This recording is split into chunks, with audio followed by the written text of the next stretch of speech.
Did you know that as of 2023, Roblox hosts over 40 million games? The site offers at least as many experiences as there are people in Iraq.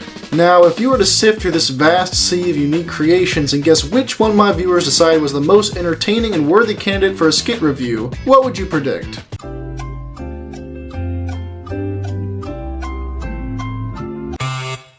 Come on, you already know.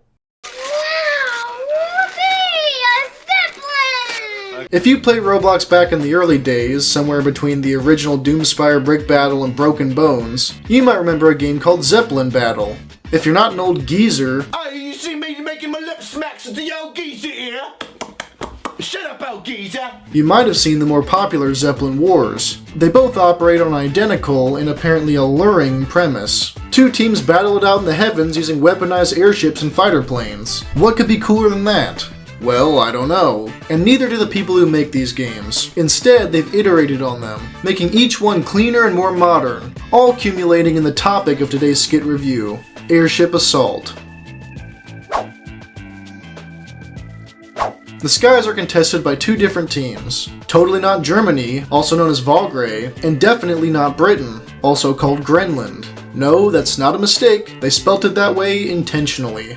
Each team is pretty generic as far as semi-historic fiction games go, but there's almost trenches-level tribalism on display in their Discord server, and I always support fanatic dedication to imaginary factions. Keep at it. The only difference between their equipment that I've been able to find is their selection of fighter planes, which brings us to the three classes you can play as in Airship Assault.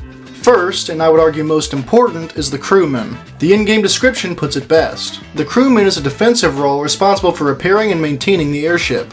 The ship sustains a lot of damage once the battle's underway, and the fundamental purpose of the crewman is to repair the hull armor, vital components, and heavy armaments. Because their job requires them to stay on the airship, they're also primarily responsible for repelling enemy boarders who've slipped through the outer defenses. They also make up the bulk of cannon operators during the battle for the same reason, but should allow others to take over that role during any lulls in the fighting so they can put their wrenches to good use. I'd wager the crewman is the least popular class to play as, which is a shame because the ideal airship team should have more of these guys than any other class. Next up is the Raider, whose main goal is to board the enemy ship, kill their crew, sabotage their components, and generally cause a ruckus. To aid in this, they come equipped with various explosives, throwables, shotguns, SMGs, and a hang glider that they can use across the gap between ships. They can always land on the deck or runway, but the most daring and effective raiders are able to thread the needle and enter the bottom deck through artillery ports or holes blown in the hull. Once inside, they're free to begin slaughtering unsuspecting crewmen and running amok in the boiler room. Raiders are the most popular class and prove that in wartime, even hang gliding can look cool. Finally, we have the pilot. As one might expect, pilots fly airplanes separate from the main ship to gain air superiority and to attack the enemy. I'ma keep it real with you, pilots are the most useless class and every player who picks pilot is depriving their team of a much needed crewman. There are a few helpful things they can do, mostly just cracking open the hull with rockets or serving as a convenient spawn point for bloodthirsty raiders, but the vast majority of pilots focus on downing enemy planes, which might be really fun for them, but doesn't contribute much to the overall battle. I wish all pilots a very pleasant flak cannon. Airship Assault boasts three different game modes. The first and most iconic one is Assault, where both teams start with a standard airship and the last one floating wins. The primary goal is to destroy important components on the enemy ship, which I've sorted into the following tiers. Tier 1 components are good to destroy, but if they survive it doesn't significantly hurt your chances of victory. These include the 6 engines on top of the balloon, the 4 flak guns surrounding the runway, and the machine guns on top of the teleporter room.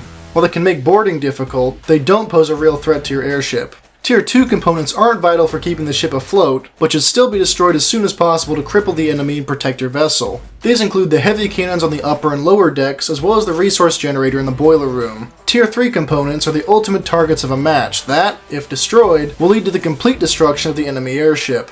These are the 6 pillars on the upper deck and the 2 boilers in the boiler room. While you may be tempted to go for these as soon as possible, it's wiser to first cripple the enemy by disabling their Tier 2 components.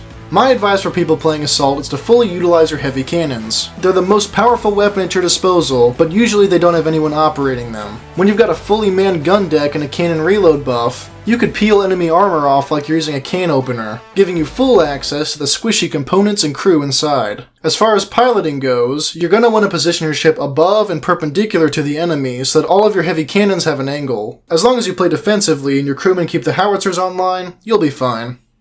All the humanity and all the bad. The second game mode, Control, sees both teams trying to take and hold a fort on an isolated island in the middle of the map. Think of it like Atoll and Dead Ahead, and you get a pretty good picture of how the rounds play out. Each team gets small transport airships and bomber planes at periodic intervals, and whoever holds a hill for 750 seconds wins. The spawn islands come equipped with 3 giant mortars that can be used to lob enormous artillery shells at the fort or deploy teammates in a glorious manner. The mortar shells can be absolutely devastating to clusters of enemies, and the kill log frequently shows some insane multi-kills. Here are some generally accepted settings for each mortar to drop shells on the hill. I haven't personally tested all of these, but I have no reason to doubt them either. Because you're no longer fighting on the deck of an airship, I'd recommend bringing a rifle or similar long-range weapon to accommodate the larger battlefield. As far as strategy goes, you do well to control or destroy the anti-aircraft guns around the fort so they don't fall into enemy hands. If you think you could manage it, sneaking a bomber to the enemy spawn island and destroying their mortars would force them to use their air vehicles to reach the fort, which can be easily shot down. Overall, Control is probably my least favorite game mode. As much as I love the combined arms aspect of it, it feels a lot more repetitive than Assault and Ambush. Speaking of which, the Ambush game mode sees the Gremlin team trying their hardest to survive the relentless onslaught of Valgray raiders. For some reason, some doofus decided that instead of using our flying vehicle to go over this narrow, uncharted ravine, they should instead drive us through the ravine and hope for the best. Trench, through it, not over it. I'll remember. Whoops. This one's packed with enemy artillery emplacements and glider platforms for exactly this sort of occasion. How lucky. I would describe Ambush as the most frantic game mode. The attackers are persistently trying to penetrate a wall of lead, take control of a ship that the other team spawns on, and do enough damage to sink the thing before it exits the canyon. The defenders are pushed to their absolute limit trying to keep the hordes of enemy gliders at bay while also repairing damage inflicted by successful raids and artillery fire. The first time I played this, I thought it was near impossible for Gremlin to win, but over time I learned that it really can go either way depending on how organized and ferocious each team is. A dense squad of attackers has a good chance of isolating some pillars and demolishing them, but a competent crewman can shift his focus between denying entry to borders and repairing damaged components at appropriate moments. My advice for attackers is to raid the ship in large groups and focus on the pillars on the upper deck. If you decide to hop on a cannon, either help take out the pillars or try to blow holes in the hull to create alternative points of entry. If you're defending, use all of your strength to keep raiders from landing on the ship. If you have the opportunity, you can try to use the cannons to destroy enemy artillery before it becomes a problem. No matter which team you're on, the game's going to be action-packed from start to finish.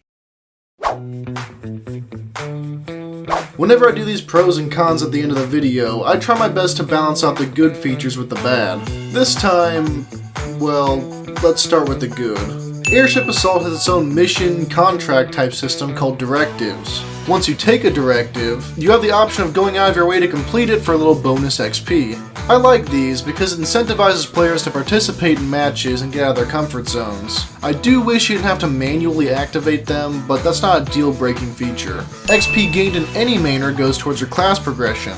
As you level up a class, you gain access to more weapons and cosmetics as well as the currency used in unlocks. Some weapons require you to level up multiple classes, which incentivizes people to diversify their gameplay. Well, that's it for positives. Let's get into the things I didn't like. I feel like I have to say this every review, but it keeps being relevant. I require the guns in my games to be both reasonably accurate and reasonably powerful. The guns in Airship Assault fail in both of these respects. The only guns I would say feel as strong as they should are the breach rifle, double barrel shotgun, and maybe the standard rifle. Everything else is an absolute pea shooter. LMGs will take seconds of sustained hits to kill, and shotguns will cover an enemy in hit markers but leave them alive and combat effective. This is all assuming you hit your target in the first place, which is unlikely because every LMG and SMG is so inaccurate that you might as well be throwing handfuls of bullets towards someone. It begins to break physics, like there's no way a bullet could leave the barrel of my gun at that extreme of an angle. Most of the guns feel like toys, and I am very disappointed by it. None of the maps are just unbroken sky. They all feature a smattering of sky islands that you have to avoid running into. Some of these sky islands have cannons on them that you can use to do a little extra damage. That's cool, but beyond the fact that they exist, there is no other purpose served by them. If your plane gets shot down, you parachute onto an island, or if you miss your target, end up safely gliding to one. There's nothing left to do but administer some good old Canadian healthcare. Even if somebody wanted to extract you, there's no other way to get you off the islands. If you end up anywhere but in the seat of a plane or on board an airship, you are completely doomed.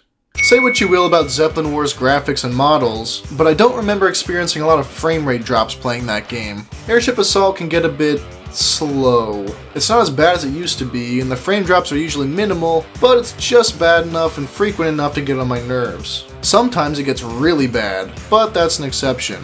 Finally, I get this weird feeling that plane crashes always lean in the enemy's favor. When I accidentally collide with an enemy plane or vice versa, mine will explode, killing me instantly, and theirs will just continue on totally unscathed. Sometimes it's not even close. Other times it gets pretty goofy. You won't have this problem if you don't play Pilot, which I stress again is overrepresented in most teams.